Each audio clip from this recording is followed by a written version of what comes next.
C'est un procès sans précédent qui s'ouvre en Mauritanie. L'ancien président Mohamed Ould Abdelaziz devant la justice pour corruption.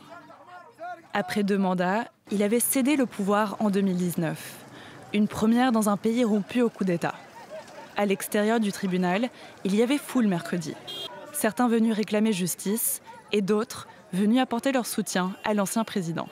Ma réaction est que le procès sera unique, que les droits de la défense ne seront pas respectés et qu'on aura affaire à un procès qui ne sera pas équitable.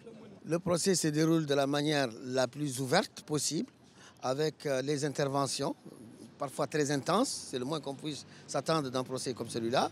En particulier, nos confrères de la défense multiplient les incidents. À la veille de son procès, l'ancien président mauritanien s'est exprimé sur les réseaux sociaux. Je me défendrai face à ces accusations mensongères et fallacieuses. Je défendrai mon honneur et ma dignité.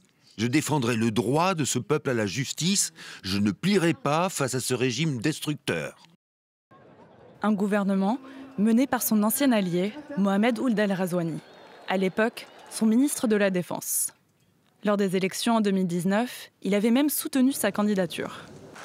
L'ancien président est aujourd'hui accusé d'avoir abusé de son pouvoir afin d'amasser une immense fortune alors qu'il dirigeait le pays entre 2008 et 2019.